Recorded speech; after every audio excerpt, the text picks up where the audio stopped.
Good morning sir. Yes, good morning. হ্যাঁ, তোমরা সকলে বসো।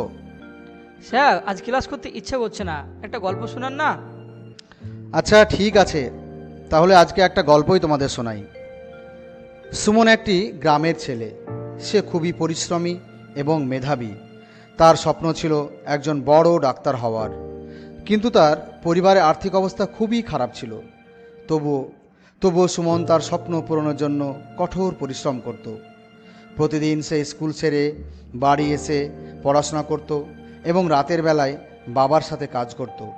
তার বাবা মা তাকে সবসময় উৎসাহিত করতেন এবং বলতেন, কঠোর পরিশ্রম আর অধ্যবসায় দিয়ে তুমি তোমার স্বপ্ন পূরণ করতে পারবে।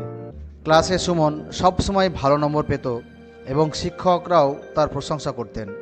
কিন্তু কখনো কখনো সে হতাশ হয়ে পড়ত, ভাবত তার স্বপ্ন কি সত্যি হবে। এমন সময় তার বাবা বলতেন, সফলতার পথ কখনো সহজ হয় না, কিন্তু যদি তুমি মনোযোগ দিয়ে কাজ করো তাহলে সফলতা তোমার হাতের মুঠো আসবেই। সুমন আবার উদ্যম নিয়ে পড়াশোনা শুরু করলো। অবশেষে সে মেডিকেল পরীক্ষায় উত্তীর্ণ হলো এবং ভালো র্যাঙ্ক পেল। সুমনের স্বপ্ন সত্যি হলো। সে ডাক্তার হয়ে তার গ্রামে ফিরে এলো এবং গ্রামবাসীদের সেবা করতে শুরু করলো। আচ্ছা, তাহলে সুমনের জীবনের গল্প থেকে আমরা কি শিখতে পারলাম?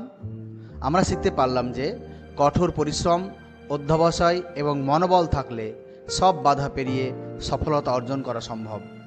আচ্ছা, তোমরা যে গল্পটা শুনলে, শুধু গল্পটা শুনে কান দিয়ে শুনলেই হবে না, তোমাদেরকে এই কথাগুলো মেনে চলতে হবে এবং তোমাদেরকেও জীবনে বড় হতে গেলে তোমাদেরও কঠোর পরিশ্রম এবং মনোবল রাখতে হবে, যাতে সমস্ত বাধা পেরিয়ে তোমরা উপরে উঠতে পারো।